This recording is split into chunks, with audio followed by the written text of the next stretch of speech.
नमस्कार दोस्तों, आप सभी का स्वागत है Alia exam quiz YouTube channel में।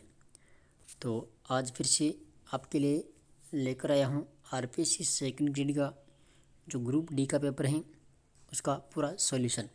और ग्रुप डी का जो पेपर हुआ था वो हुआ था 29 जनवरी को। ठीक है, ये हुआ था 29 जनवरी 2023 को। तो इस पूरे पेपर को अपन देखने वाले हैं। जो भी आरपीएससी सेकंड ग्रेड की तैयारी कर रहे हैं उनको ये पेपर ज़रूर देखना है ताकि पता लग सके कि किस प्रकार से आरपीएससी प्रश्न पूछती है। तो करते हैं शुरुआत। इससे पहले अपने ग्रुप ए, ग्रुप बी और ग्रुप सी का पेपर सॉल्यूशन किया था। ठीक है, और तीनों पेपर आपको प्ले लिस्ट में मिल जाएंगे। और आज ग्रुप डी का पेपर भी अपना सॉल्यूशन कर लेते हैं। ठीक है, देखिएगा पहला प्रश्न पूछा है कि मत्स्य संघ के मंत्रिमंडल में निम्न में से कौन सम्मिलित नहीं था। देखिए, मत्स्य संघ के मंत्रिमंडल में कौन सम्मिलित नहीं था, ये प्रश्न पूछा है। तो इसमें देखिए, जो जुगल किशोर चतुर्वेदी है ये भी इसमें शामिल था, चिरंजीव लाल शर्मा भी था, भोलानाथ भी था। इसमें प्रेम नारायण माथुर है, ये इसमें शामिल नहीं था। तो राइट आंसर हो जाएगा ऑप्शन नंबर 4। ठीक है, दूसरा प्रश्न देखिए, कुद्दण की घटना किस किसान आंदोलन से संबंधित है। कौन सी घटना पूछी है? कुद्दण। तो ये जो कुद्दण की घटना है ये सीकर जिले से संबंधित है। ठीक है, सीकर जो किसान आंदोलन है इससे संबंधित है। इसके बाद देखिए, तीसरा प्रश्न पूछा है, नागणीची माता का मंदिर स्थित है। अब देखिए, नागणीची माता, इस प्रश्न में आप यहाँ पर डिलीट किया गया था इस प्रश्न को, क्योंकि नागणीची माता जोधपुर में भी है, बाड़ी में भी है, इधर जालौर में मिलती है। ठीक है, तो इस प्रश्न को यहाँ पर डिलीट किया गया था। ठीक है, चौथा प्रश्न देखिए, चिल्हका टीला किस दुर्ग का पूर्ववर्ती नाम है। जो चिल्हका टीला है ये जो जयगढ़ दुर्ग है जयपुर के अंदर, तो इसी का ये पूर्ववर्ती नाम है। ठीक है, चलिए अगला प्रश्न देखिए, 5 नंबर, निम्नलिखित में से वह कौन सा चित्रकार है जिसका बीकानेर चित्रशैली से संबंध नहीं है। देखिए कौन सा था वो। देखिए, अली रजा, अहमद और हमीद, ये तीनों जो कलाकार हैं इनका संबंध बीकानेर से। जबकि जो साहिब राम है, साहिब राम का संबंध है जयपुर चित्रशैली से। तो हमारा जो राइट आंसर है ऑप्शन नंबर इसमें 4 हो जाएगा। ठीक है, चलिए 6 नंबर प्रश्न देखिए, निम्नलिखित आभूषणों की सूची में कान में पहने जाने वाला आभूषण को चिन्हित कीजिए। कान में कौन सा आभूषण पहनते हैं। तो यहाँ पर जो सूर्लिया जो आभूषण है ये कान में पहना जाता है। ठीक है, सूर्लिया। अगला प्रश्न देखिए, शंकरिया नृत्य संबंधित है। शंकरिया नृत्य किससे संबंधित है। तो शंकरिया है कालबेलियों से संबंधित नृत्य हैं। ठीक है, आगे देखिए 8 नंबर प्रश्न है, नेमिनाथ बारहमासा की रचयिता कौन है। नेमिनाथ बारहमासा, तो इसके हैं पलहन। कौन है? पलहन। अगला देखिए 9 नंबर प्रश्न है, चारण चरजाई से क्या अभिप्राय है। तो चारण और चरजाई की जो है ये करणी माता की स्तुतियाँ हैं। ठीक है, चारण चरजाई, तो 1 नंबर इसमें सही होगा। इसके बाद देखिए 10 नंबर, राजस्थान का राज्यपाल किसी पद की शपथ नहीं दिलाता है। तो जो राजस्थान विधानसभा के जो अध्यक्ष हैं इसको ये शपथ नहीं दिलाता है। बाकी राजस्थान उच्च न्यायालय के न्यायाधीश, राजस्थान विधानसभा के सदस्य और राज्य के मंत्रियों को शपथ कौन दिलाता है? राज्यपाल। इसमें हो जाएगा ऑप्शन नंबर 2। 11 नंबर देखिए, अनुच्छेद 213 के तहत राज्यपाल को निम्न में से कौन सी शक्ति प्राप्त है। राज्यपाल को अनुच्छेद 213 के तहत कौन सी शक्ति प्राप्त है। तो यहाँ पर हो जाएगा अध्यादेश जारी करने की जो शक्ति है वो अनुच्छेद 213 के तहत राज्यपाल को प्राप्त है। ठीक है, अगला देखिए 12 नंबर, वर्तमान मुख्य सचिव उषा शर्मा से पूर्व कितनी महिलाएं राजस्थान की मुख्य सचिव रही है। तो कितनी रही थी, यहाँ पर जाएगा 1। ठीक है, ऑप्शन नंबर पहला। आगे देखिए, राजस्थान लोक सेवा आयोग अपना वार्षिक प्रतिवेदन प्रस्तुत करता है। तो यहाँ पर आ जाएगा राजस्थान के राज्यपाल को। ठीक है, किसको? राजस्थान के राज्यपाल को। आगे देखिए 14 नंबर प्रश्न, राजस्थान लोक सेवा आयोग के संबंध में निम्नलिखित में से कौन सा कथन सही है। तो इसमें सही कथन पूछा है, ठीक है। तो इसमें जो सही कथन है हो जाएगा ऑप्शन नंबर तीसरा, ठीक है, कि राजस्थान लोक सेवा आयोग का सदस्य 6 वर्ष की अवधि तक या फिर 62 वर्ष की आयु प्राप्त कर लेने तक इनमें से जो भी पहले हो अपना पद धारण करेगा। तो इसमें जो ऑप्शन नंबर 3 है इसका राइट आंसर होगा। अगला देखिए 15 नंबर प्रश्न, राजस्थान राज्य मानवाधिकार आयोग के संबंध में निम्नलिखित में से कौन सा कथन सही नहीं है। तो प्रश्न देखिए यहाँ पर कौन सा सही नहीं है ये पूछा है। तो किसी लोक सेवक द्वारा मानवाधिकार का उल्लंघन करने पर आयोग उसकी जांच की शक्ति रखता है। ऑप्शन देखिए दूसरा, कि मानवाधिकार आयोग उच्च शक्ति प्राप्त एक स्वायत्त शासी निगरानी निकाय है जो अपनी सत्ता मानवाधिकार संरक्षण अधिनियम 1993 से प्राप्त करता है। तीसरा, केवल किसी उच्च न्यायालय का पूर्व मुख्य न्यायाधीश ही राजस्थान राज्य मानवाधिकार आयोग का अध्यक्ष नियुक्त किया जा सकता है। और चौथा ऑप्शन है कि आयोग की अपनी एक निरीक्षण एजेंसी है जिसकी अध्यक्षता एक पुलिस अधिकारी के द्वारा की जाती है जो कि पुलिस अधीक्षक से नीचे के रैंक का नहीं होना चाहिए। तो ये जो प्रश्न 15 नंबर प्रश्न है इस प्रश्न को भी यहाँ पर डिलीट किया गया है, ठीक है। चलिए 16 नंबर प्रश्न देखिएगा, निम्नलिखित में से भारत के संविधान का कौन सा प्रावधान पंचायती राज से संबंधित नहीं है। तो पंचायती राज से संबंधित यहाँ पर कौन सा अनुच्छेद नहीं है। देखिए 243, 40 और 11वीं अनुसूची ये किससे संबंधित है। तो ये तीनों संबंधित है पंचायती राज से, जबकि अनुच्छेद जो 41 है, ठीक है, ये जाएगा बुढ़ापा, बीमारी, विकलांगता, सहायता आदि में जो पेंशन पाने वाले होते हैं तो उनके लिए होता है ये अनुच्छेद 41। तो हमारा राइट आंसर क्या हो जाएगा अनुच्छेद 41, ठीक है, ऑप्शन नंबर तीसरा। आगे देखिएगा, राजस्थान विधानसभा की कार्य मंत्रणा समिति का अध्यक्ष कौन होता है। कार्य मंत्रणा समिति का अध्यक्ष कौन होता है। तो राजस्थान का जो विधानसभा अध्यक्ष होता है ये इसका अध्यक्ष होता है। आगे देखिए 18 नंबर, 15वीं राजस्थान विधानसभा का प्रोटेम स्पीकर कौन था। जो 15वीं राजस्थान विधानसभा थी तो उसका प्रोटेम स्पीकर कौन था। तो यहाँ पर आ जाएगा गुलाब चंद कटारिया। कौन था, गुलाब चंद कटारिया। 19 नंबर है, राजस्थान विधानसभा में अंतिम बार किस वर्ष अविश्वास प्रस्ताव प्रस्तुत किया गया।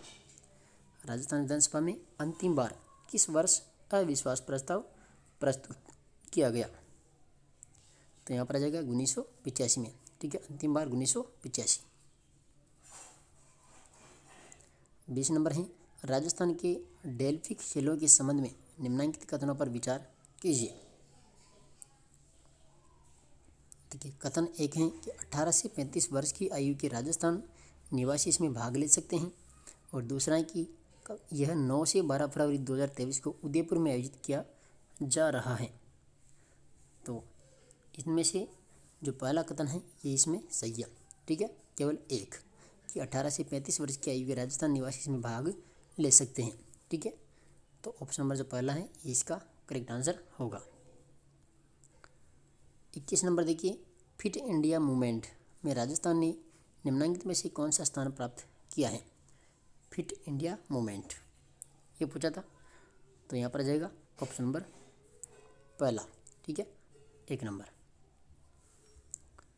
आगे देखिए 22 नंबर, 2001 की जनगणना की तुलना में जनगणना 2011 में राजस्थान से संबंधित निम्न में से गलत विकल्प चुनिए। गलत विकल्प को यहाँ पर चयन करना है। तो यहाँ पर देखिए लिंगानुपात में वृद्धि हुई थी, बाल लिंगानुपात घटा था, दोनों बात सत्य हैं, और जनसंख्या वृद्धि दर में भी कमी आई थी, ठीक है, ये 3 कथन इसमें सत्य हैं। जबकि तीसरा कथन क्या है कि जनसंख्या घनत्व में कोई बदलाव नहीं हुआ, तो ये इसमें क्या है, यहाँ पर ये गलत कथन है। तो ऑप्शन नंबर 3 हमारा राइट आंसर होगा। आगे देखिए 23 नंबर, राजस्थान सरकार के बेटी बचाओ बेटी पढ़ाओ अभियान की ब्रांड एम्बेसडर कौन है। बेटी बचाओ बेटी पढ़ाओ अभियान की ब्रांड एम्बेसडर कौन है। तो यहाँ पर अवनी लेखेरा। कौन है, अवनी लेखेरा। 24 नंबर प्रश्न देखिए, निम्नलिखित में से किस आयु वर्ग की महिलाएं उड़ान योजना के अंतर्गत लाभ लेने की पात्र हैं? तो यहाँ पर आ जाएगा 10 से 45 वर्ष, 1 नंबर। 25 नंबर दिया प्रश्न देखिए, राजस्थान की प्रथम हस्तशिल्प नीति के बारे में निम्न में से कौन सा कथन सही नहीं है? तो यहाँ पर देखिए, पहला, राजस्थान की पहली हस्तशिल्प नीति 2022 में जारी की गई थी, सत्य है। इससे आने वाले 5 वर्षों में 50,000 से अधिक नए रोजगारों के अवसर मिलेंगे, ये भी सत्य है। यह नीति मार्च 2025 तक प्रभावी रहेगी, तो ये इसमें गलत है। ठीक है, ये गलत है। विलुप्त होती परंपरागत हस्तकलाओं को पुनर्जीवित करना इसका उद्देश्य है। तो ये नीति जो है ये कब तक रहेगी? तो ये रहेगी 31 मार्च, ठीक है, 31 मार्च 2026 तक। ठीक है, 31 मार्च 2026 तक प्रभावी रहेगी। ठीक है, तो इसमें तीसरा कथन जो है इसमें क्या है? असंगत है। ठीक है, ये गलत है। चलिए 26 नंबर प्रश्न देखिए, निम्नलिखित में से कौन सा कथन सही नहीं है?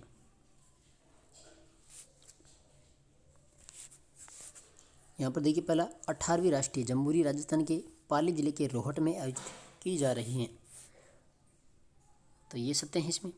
ठीक है, दूसरा है, 18वीं राष्ट्रीय जम्बूरी का ध्येय वाक्य था शांति के साथ में प्रगति, ये भी सही है। तीसरा है, राष्ट्रीय जम्बूरी आयोजित करने का अवसर राजस्थान को 67 वर्ष बाद मिला है, ये भी इसमें सही है। ठीक है, अगला देखिए, चौथा है कि राष्ट्रीय जम्बूरी 1956 में राजस्थान के द्वारा अजमेर में आयोजित की गई थी, तो ये गलत है। ठीक है, ये कहाँ पर की गई थी? जयपुर में, 1 जनवरी 1957 को। तो इसमें ऑप्शन नंबर जो 4 है ये इसका सही हो जाएगा। ठीक है, चौथा कथन इसमें क्या हो जाएगा? गलत। 27 नंबर प्रश्न देखिए, निम्न में से किन्हें राजस्थानी भाषा का साहित्य अकादमी युवा पुरस्कार 2022 दिया गया? तो राजस्थानी भाषा साहित्य का जो अकादमी युवा पुरस्कार 2022 है वो किसको दिया गया था? तो ये दिया गया था आशीष पुरोहित को। ठीक है, 3 नंबर। आगे देखिए 28 नंबर है, हाल ही में निम्न में से कौन सा बोर्ड गठित करने का प्रस्ताव राजस्थान सरकार के द्वारा नहीं किया गया है? तो यहाँ पर जो राइट आंसर है वो हो जाएगा ऑप्शन नंबर 4, राजस्थान राज्य सहकारी बोर्ड। ठीक है, आगे देखिए 29 नंबर प्रश्न, राजस्थान विधानसभा में डिजिटल म्यूजियम का नाम है, डिजिटल म्यूजियम का नाम है तो क्या है? पॉलिटिकल नैरेटिव म्यूजियम, यानी कि ऑप्शन नंबर बी, यानी दूसरा। आगे देखिए 30 नंबर, विश्व की लगभग कितने प्रतिशत जनसंख्या उत्तरी गोलार्ध में निवास करती है? देखिए, विश्व की लगभग कितने प्रतिशत जनसंख्या उत्तरी गोलार्ध में निवास करती हैं? तो यहाँ पर आ जाएगा 90% जो जनसंख्या है ये उत्तरी गोलार्ध में निवास करती है। ठीक है, आगे देखिए 31 नंबर प्रश्न देखिए, करते हैं मिलान। इधर है द्वीप, इधर है महासागर। ठीक है, देखिए पहला जो है गैलोपेगोस द्वीप, तो ये कौन से महासागर में है? तो यह आ जाएगा प्रशांत महासागर में। ठीक है, दूसरा है कनारी द्वीप, कनारी द्वीप कहाँ पर है? अंध महासागर में। ठीक है, और डियासो गार्सिया जो द्वीप हैं ये द्वीप कहाँ पर है? तो ये आ जाएगा हिंद महासागर में।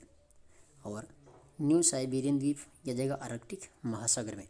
ठीक है, तो कौन सा हुआ राइट? देखिए 2, 1, 2, 3, 1 और 4। ठीक है, 2, 3, 1, 4, यानी कि ऑप्शन नंबर जो चौथा है इसका सही हो जाएगा। आगे देखिए क्वेश्चन नंबर 32 देखिए, निम्नलिखित में से कौन सी एक भूमंडलीय पवन हवा नहीं है? कौन सी भूमंडलीय पवन हवा नहीं है? तो यहाँ पर आ जाएगा मानसूनी हवाएं। ठीक है, ऑप्शन नंबर तीसरा। आगे देखिए 33 नंबर, कौन से वर्ष में संयुक्त राष्ट्र संघ द्वारा टिकाऊ विकास के लक्ष्य SDGs अपनाए गए थे? तो यहाँ पर आ जाएगा 2015। ठीक है, ऑप्शन नंबर 2 जाएगा 2015। 34 नंबर प्रश्न है, जनसंख्या प्रवसन नियंत्रण हेतु किस देश ने त्वचा के रंग के आधार पर नीति अपनाई थी? तो यहाँ पर आ जाएगा ऑस्ट्रेलिया ने। ठीक है, किसने अपनाई थी? ऑस्ट्रेलिया ने। आगे देखिए 35 नंबर, पूर्वांचल हिमालय की निम्नलिखित पहाड़ियों को सही उत्तर दक्षिण में व्यवस्थित कीजिए। उत्तर से दक्षिण में इसको व्यवस्थित करना है। तो यहाँ पर आ जाएगी, सबसे पहले आएगी पटकोई 1 नंबर में, फिर आएगी दूसरी नागा, फिर आएगी बेरिल 3 नंबर में, और मिजो 4 नंबर में। तो राइट आंसर हो जाएगा ऑप्शन नंबर दूसरा। ठीक है।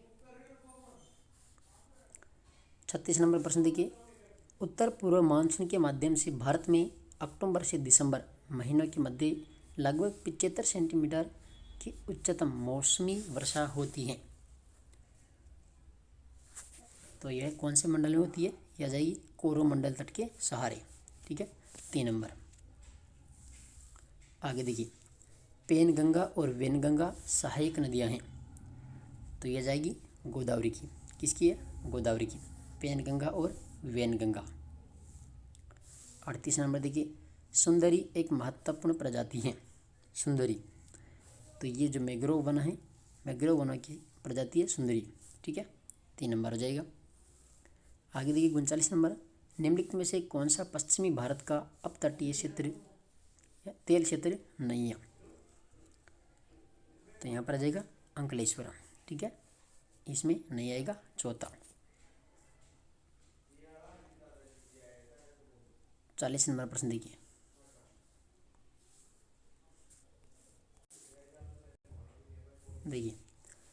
भारत में खाद्य तेलों के उत्पादन के संदर्भ में निम्न में से कौन सा कथन सही है? तो कथन ये है कि भारत विश्व में वनस्पति तेलों का नंबर 1 आयातक और दूसरा सर्वाधिक उपभोग वाला है। कथन बी है, अगस्त 2021 में भारत में खाद्य तेलों की उपलब्धता को बढ़ाने के लिए खाद्य तेलों पर राष्ट्रीय मिशन ऑयल पाम का शुभारंभ किया गया। तो यहाँ पर जो ए और बी है दोनों ही कथन यहाँ पर सही है, यानी कि ऑप्शन नंबर 3। ठीक है, आगे देखिए 41 नंबर प्रश्न है, आर्थिक सर्वेक्षण 2021-22 के अनुसार निम्नलिखित में से कौन सा कथन भारतीय दवा उद्योग के बारे में सही है? तो यहाँ पर देखिए ये है कि भारतीय फार्मास्यूटिकल उत्पादन मात्रा के अनुसार विश्व में तीसरे स्थान पर है। तो ये इसमें सही है। ठीक है, भारत वैश्विक आपूर्ति में 30% हिस्सेदारी के साथ जेनेरिक दवाओं का दूसरा सबसे बड़ा आपूर्ति करता है। तो इसमें गलत है, यानी कि जो एक वाला सही है। ठीक है, 1 नंबर। 42 नंबर प्रश्न है, निम्नलिखित में से कौन सा कथन यहाँ पर सही है?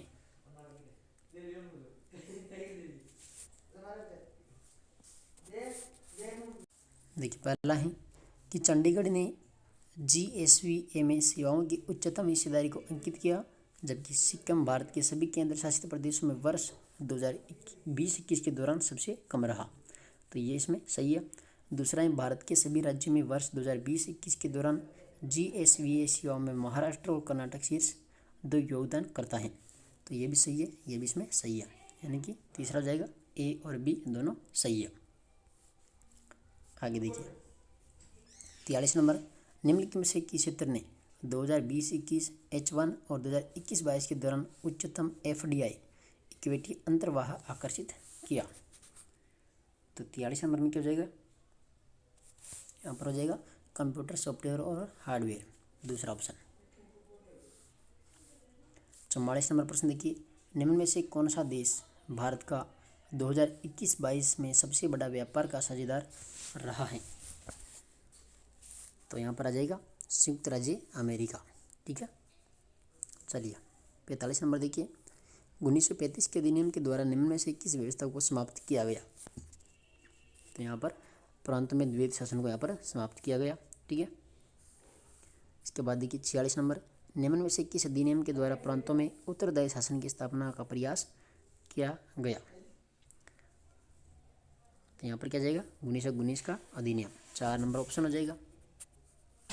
इसके बाद देखिए 47 नंबर, निम्नलिखित में से कौन सा भारत में संवैधानिक विकास का सही कालक्रम है?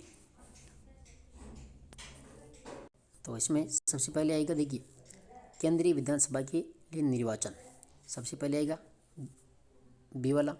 इसके बाद केंद्रीय विधायिका के सदन, यह जगह 2 नंबर में। ठीक है, फिर आएगा केंद्र और इकाइयों के मध्य शक्ति का वितरण, ये 3 नंबर में, और संविधान सभा की रचना 4 नंबर में। ठीक है, कि भारत में संवैधानिक विकास का सही क्रम है। ठीक है, इसमें आ जाएगा बी, ए, डी और सी। चलिए 48 नंबर देखिए,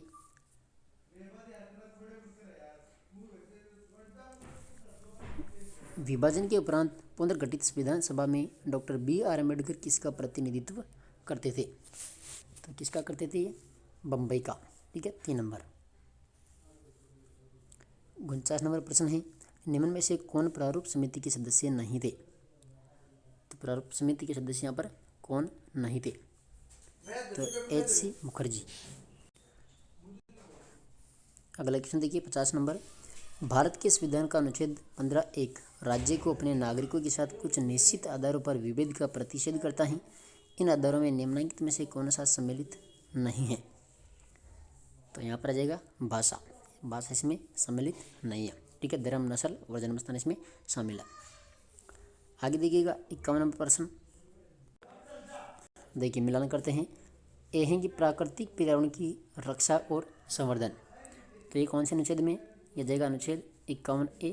ठीक है, इसके बाद में देखिए दूसरा सार्वजनिक संपत्ति की सुरक्षा, ये कौन सी में जाएगी? ये जाएगी अनुच्छेद 51(a). ठीक है, ये तो 51(7) में है और ये 51(9) में है। ठीक है, इसके बाद देखिए सी, वैज्ञानिक दृष्टिकोण का विकास, तो इसमें जाएगा अनुच्छेद 51(a) और 8। और देश की रक्षा जाएगी अनुच्छेद 51(a) और 4। तो मिलान हो गया। ठीक है, ए के अंदर 2, बी के अंदर 4, सी में जाएगा 1 और डी में जाएगा 3। तो कौन सा हो गया? ऑप्शन नंबर दूसरा। ठीक है, 2, 4, 1, 3।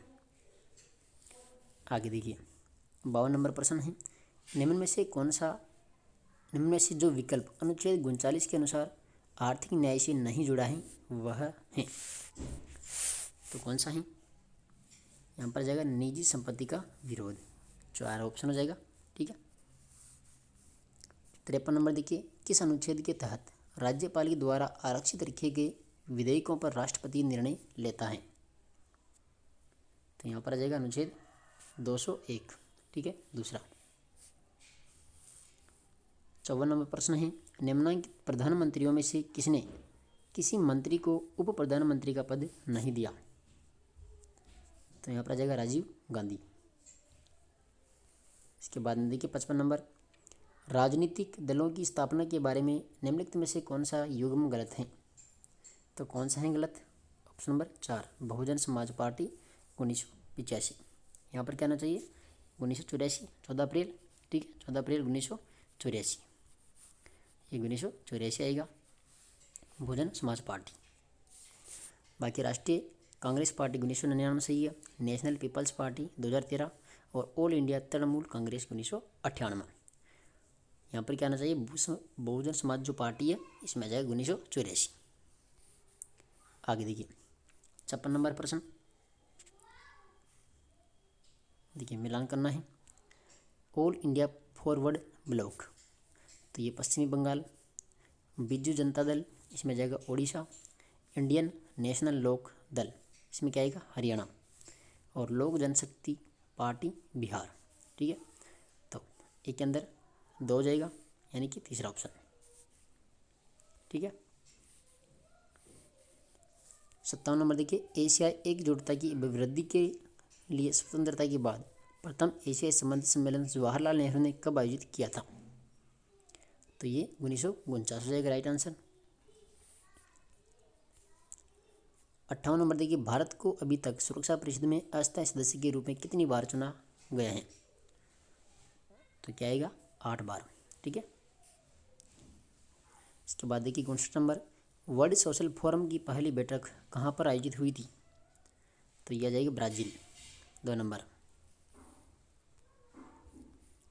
और 60 नंबर यहाँ से क्वेश्चन होते हैं मनोविज्ञान के शुरू।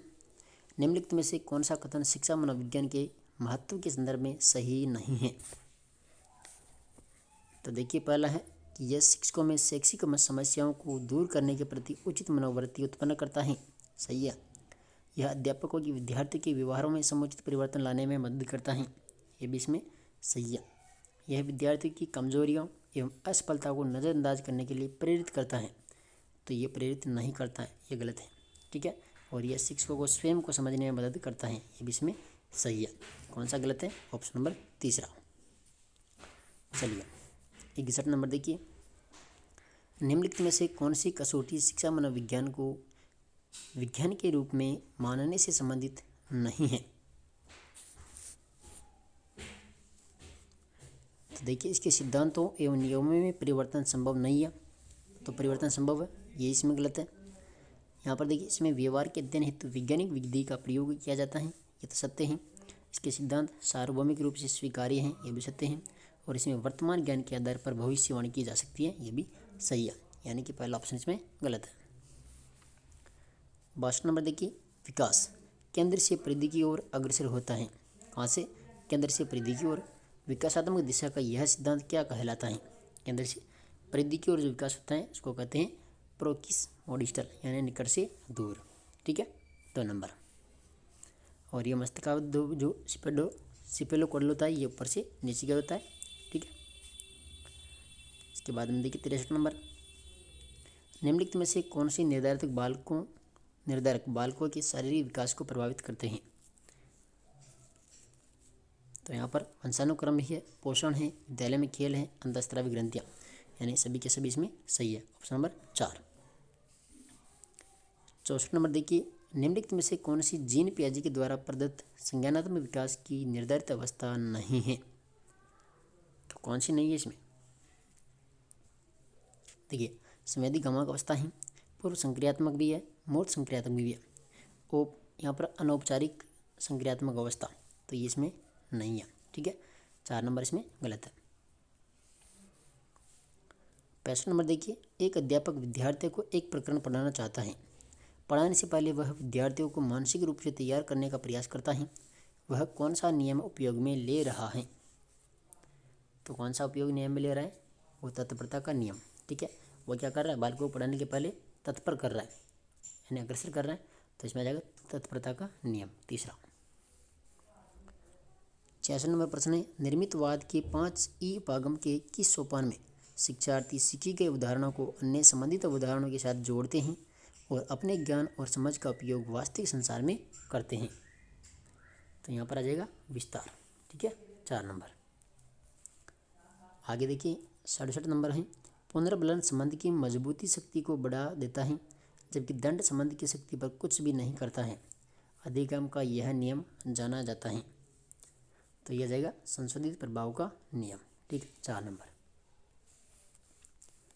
आगे देखिए, ओलपोर्ट के अनुसार वे शील गुण जो उन कुछ चारित्रिक प्रवृत्तियों का प्रतिनिधित्व करते हैं जिनका उपयोग आमतौर पर किसी व्यक्ति का वर्णन करने के लिए किया जा सकता है, को जाना जाता है।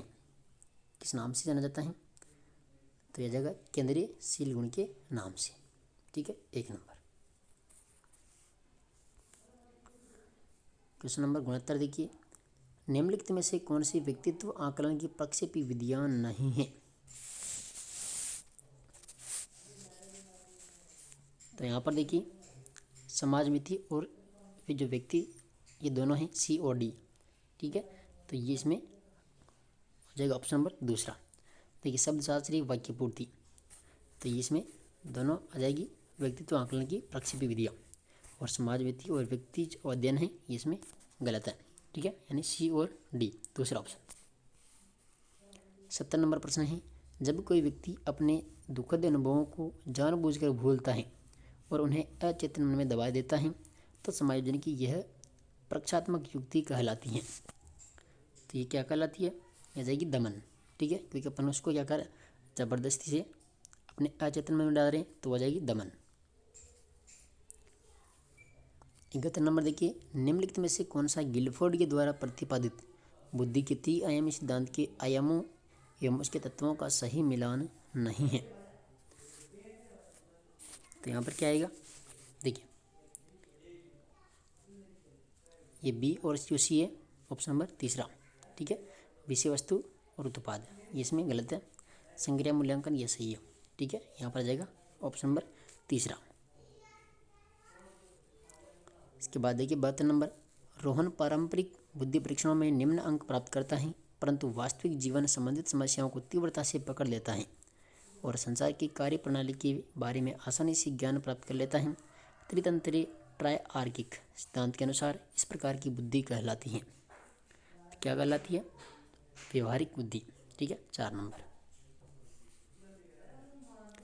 73 नंबर है, सृजनात्मकता की निम्नलिखित में से कौन सी अवस्था में व्यक्ति थीम मूल विषय का अचानक प्रत्यक्षीकरण करता है और समस्या के विभिन्न घटकों में संबंध देखता है? तो क्या जाएगा? प्रदीपन। ठीक है, 3 नंबर। 74 नंबर देखिए, किसी चीज़ को अपने से करने, उसे अच्छे ढंग से करने तथा उसमें विशिष्टता दिखाने की स्वीकारात्मक इच्छा को कहा जाता है, क्या कहा जाता है? उपलब्धि, अभिप्रेरणा। ठीक है, 4 नंबर। 75 नंबर है, अभिप्रेरणा चक्र के किस घटक के परिणाम स्वरूप दैहिक अथवा मनोवैज्ञानिक संतुलन स्थिति की पुनः प्राप्ति होती है? तो यहाँ पर आ जाएगा प्रोत्साहन। ठीक है, 4 नंबर। आगे देखिए, चिंतन नंबर है, निम्नलिखित में से कौन सा प्रतिभाशाली बालकों के लिए संवर्धन कार्यक्रम नहीं है? तो यहाँ पर विशिष्ट कक्षाओं का आयोजन, विशेषज्ञ अध्यापक उपलब्ध कराना, उन्नत कोर्स प्रदान करना, कॉमन कक्ष उपलब्ध कराना। तो ये इसमें गलत है। ठीक है, 4 नंबर।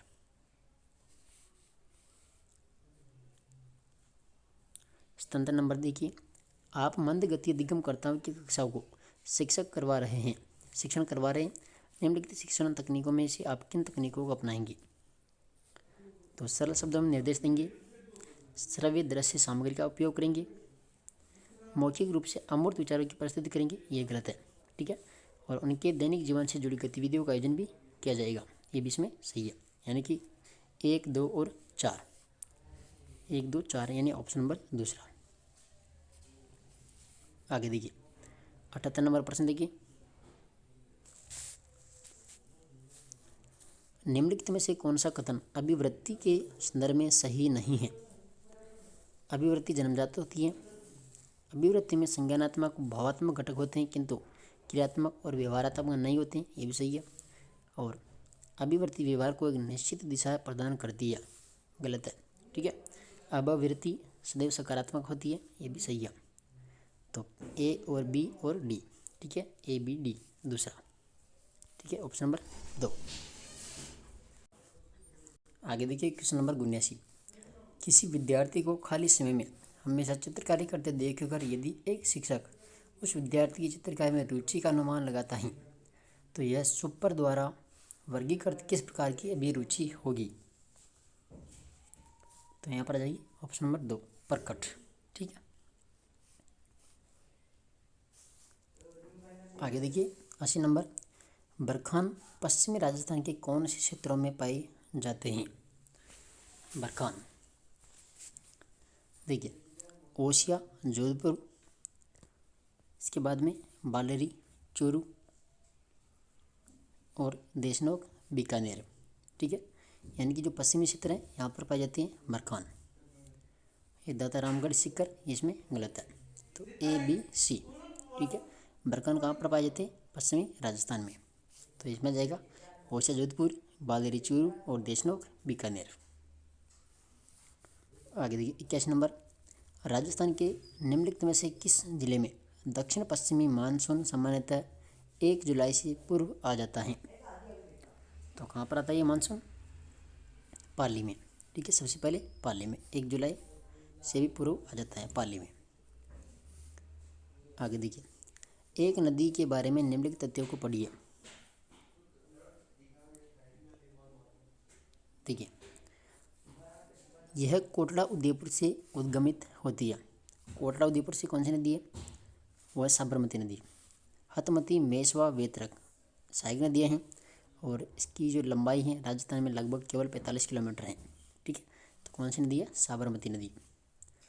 साबरमती नदी का उद्गम कहाँ से होता है? कोटड़ा उदयपुर की पहाड़ी से। इसके बाद देखिए 83 नंबर, किन जिलों में मिश्रित पतझड़ वन पाए जाते हैं? मिश्रित और पतझड़ी वन कहाँ पर पाए जाते हैं? तो यह जाएगा उदयपुर, कोटा, बूंदी, चित्तौड़गढ़। ठीक है, 1 नंबर। देखिए, मिलान कीजिए।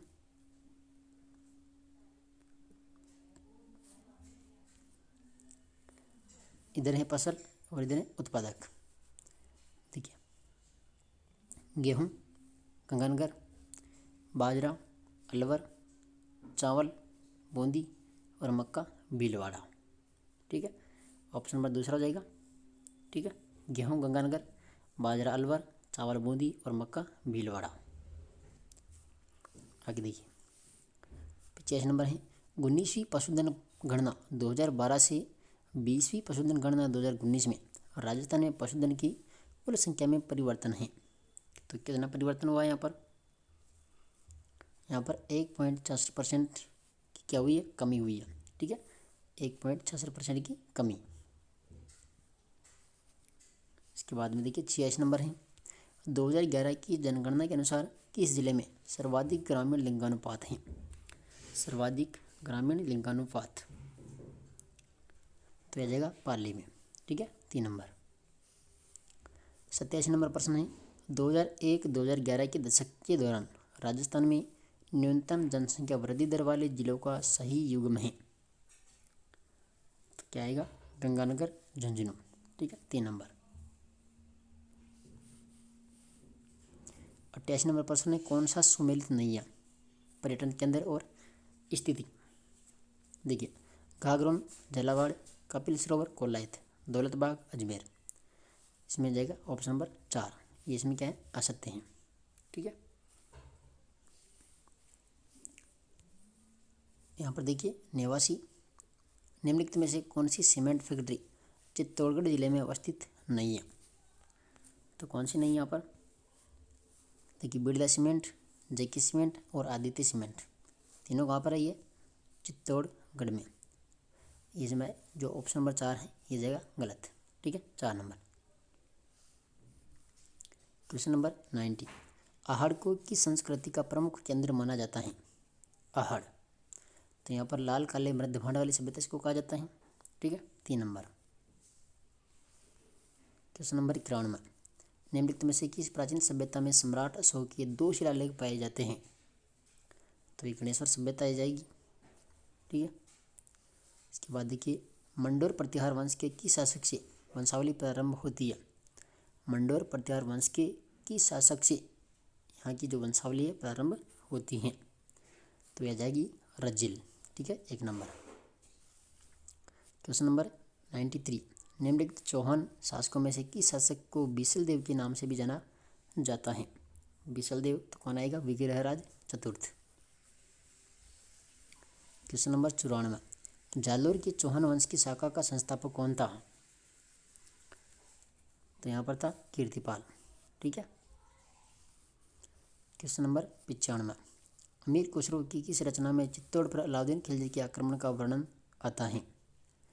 तो तारिक अलाई, तारिक उल फुतूह, इजाज एक खुसरवी और किरान उस शादी। इस क्वेश्चन को यहाँ पर डिलीट किया गया है। ठीक है, क्वेश्चन नंबर 96 प्राचीन शिलालेखों में जालोर को किस नाम से जाना जाता था?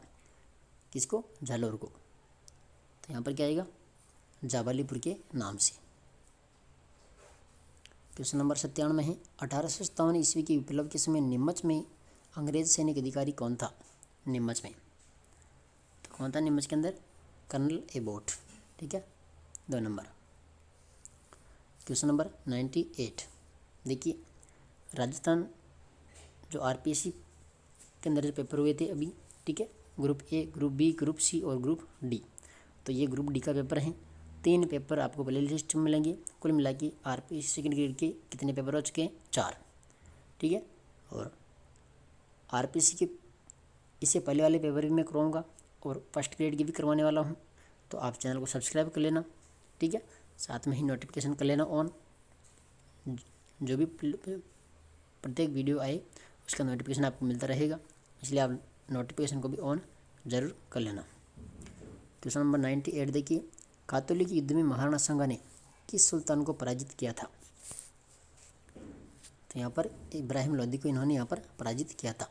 ठीक है, क्वेश्चन नंबर 99 राजस्थान मध्य भारत सभा का दूसरा अधिवेशन 1919 ईस्वी में कहाँ पर संपन्न हुआ था? तो ये हुआ था अमृतसर में। कहाँ पर हुआ था? अमृतसर में। क्वेश्चन नंबर 100 1939 ईस्वी में किशनगढ़ राज्य में प्रजामंडल की स्थापना किसके प्रयत्नों से हुई थी? तो ये कांति चंद्र चौथाणी। ठीक है, 4 नंबर। तो ये थे आज के पेपर के पूरे 100 प्रश्न। ठीक है, वीडियो अच्छा लगे तो लाइक कीजिएगा, कमेंट कीजिएगा, शेयर कीजिएगा और चैनल को सब्सक्राइब ज़रूर कीजिएगा। टेलीग्राम से आप जुड़ सकते हैं, आलिया एग्ज़ाम क्विज के नाम से। वहाँ पर अगर आप चाहोगे तो आपको पेपर और पेपर के आंसर की भी वहाँ पर मिल जाएगी। ठीक है, धन्यवाद।